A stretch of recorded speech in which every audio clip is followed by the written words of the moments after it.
आज हम देखेंगे थ्रेडिंग इंसर्ट को कैसे पहचानते हैं। तो देखो 16 ERM 1.50 ISO K10 एक ये नोमेनक्लेचर दिया है थ्रेडिंग इंसर्ट का। तो देखो पहला वर्ड ये बताता है इंसर्ट का साइज। ये इंसर्ट दी है थ्रेडिंग की, इसकी साइज यहाँ से लेके यहाँ तक इसकी क्या साइज होगी। तो देखो यहाँ पे ये दिया है 06, 08, 11, 16, 22, 27, ये mm में साइज है और ये इंच में साइज दिया हुआ। तो ये 16 mm की इंसर्ट है। तो पहला वर्ड बताता है इंसर्ट की साइज, इसकी साइज क्या है। दूसरा वर्ड ई, 16 ई बताता है इसका एप्लीकेशन। इनका अनुप्रयोग मीन्स इसका यूज कहाँ होगा इंसर्ट का। तो देखो थ्रेडिंग में भी ई का मतलब होगा एक्सटर्नल, ओडी थ्रेडिंग के लिए। अगर यहाँ पे आई होगा तो आई इंटरनल, आईडी थ्रेडिंग के लिए। और अगर यू ई होगा तो यू टाइप एक्सटर्नल। तो देखो दो तरह की आती है। देखो एक यू टाइप इसी इंसर्ट में ही ये बना है, और जो देखो ये अलग से कटिंग एज, ये इंसर्ट कटिंग के लिए ये बनती है, इसको बोलते हैं रेगुलर टाइप इंसर्ट।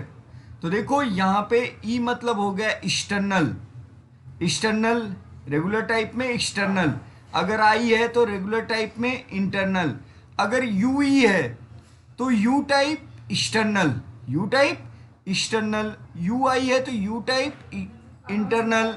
अगर यू ई आई है तो you type external and internal. तो पहला वर्ड बताता है इंसर्ट का साइज, दूसरा बताता है उसका एप्लीकेशन, मतलब यूज कहाँ होगी, वो इंसर्ट ओडी के लिए है या आईडी के लिए है, यू टाइप है या रेगुलर टाइप है। तीसरा वर्ड बताता है आर, हैंड ऑफ टूल। तो देखो यहाँ पे आर भी हो सकता है, एल भी हो सकता है, और आर एल। आर मीन्स हो गया राइट हैंड, तो राइट हैंड, एल है तो लेफ्ट हैंड। और अगर आर एल, यहाँ पे आर एल भी मिलते हैं, राइट हैंड और लेफ्ट हैंड दोनों। इसके बाद चौथा वर्ड यम बताता है इसके टाइप, मतलब जो चिप्स निकलेगी वो चिप्स के टाइप। यम हो गया तो प्रेस चिप फॉर्म, जनरली आपको यम ही मिलता है। एम हो गया प्रेस चिप फॉर्म। और अगर यहाँ पे ये देखो ब्लैंक, नो इंडिकेशन, यहाँ पे अगर कोई वर्ड नहीं मिले चौथे पे, 16 आर और 1.5 मिल जाए, मीन्स ये नो इंडिकेशन रेगुलर टाइप मिलेगी, यहाँ पे ब्लैंक होगा। इसके बाद 1.5 जो पांचवा वर्ड बताता है, ये बताता है इंसर्ट की पिच कितने की है। तो देखो यहाँ पे पिच कितने की है, 1.5 की, 1.5। देखो यहाँ पे दिया है, ये पिच दिया है। इसके बाद ये देखिए छठवां वर्ड बताता है आईएसओ, मतलब स्टैंडर्ड बताता है कि थ्रेड का स्टैंडर्ड कौन सा है। तो जनरली आईएसओ थ्रेड जो मैट्रिक थ्रेड होती है, देखो आईएसओ मैट्रिक थ्रेड, इसमें पार्शियल प्रोफाइल और पार्शियल प्रोफाइल 55 का आईएसओ मैट्रिक। तो आईएसओ मैट्रिक की हमारी जो इंसर्ट है ये आईएसओ मैट्रिक स्टैंडर्ड की है। UN, American UN, W bits, BT British, BSPT, ये हमारे थ्रेड के टाइप होते हैं। इतने तरह की थ्रेड का स्टैंडर्ड होता है। तो ये बताता है 6 नंबर बताता है थ्रेड का स्टैंडर्ड, किस स्टैंडर्ड की थ्रेड इससे कटेगी, तो आईएसओ मैट्रिक। इसके बाद 7वां वर्ड K10,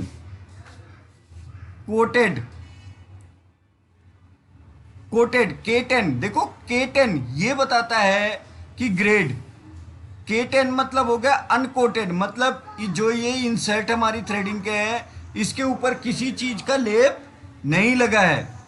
देखो P30 या K10 ये अनकोटेड है।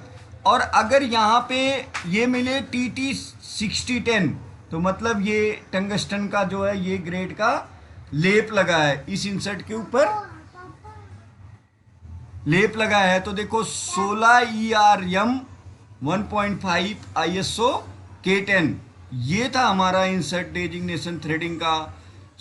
16 ERM 1.5 ISO K10। तो इस तरह हम इंसर्ट थ्रेडिंग इंसर्ट का नोमेनक्लेचर करते हैं या डेजिग्नेशन सिस्टम इंसर्ट को पहचानते हैं। पहला वर्ड बताता है इसका इंसर्ट का साइज, दूसरा बताता है एप्लीकेशन वो ओडी के लिए है या आईडी के लिए है, तीसरा बताता है वो लेफ्ट हैंड है या राइट हैंड है, चौथा बताता है कि चिप फॉर्म किससे होगा, टाइप उसका, पांचवा बताता है कि कितने की पिच है, 1.5 की पिच है, और ये बताता है थ्रेड का स्टैंडर्ड कौन सा है, तो ISO स्टैंडर्ड है। K10 ये बता रहा है कि ये थ्रेड अनकोटेड है, अगर ये कोटेड होती तो यहाँ पे TT 6010, TT 7010, TT 8010, TT 9030। तो ये था इंसर्ट का थ्रेडिंग इंसर्ट का डेजिग्नेशन सिस्टम।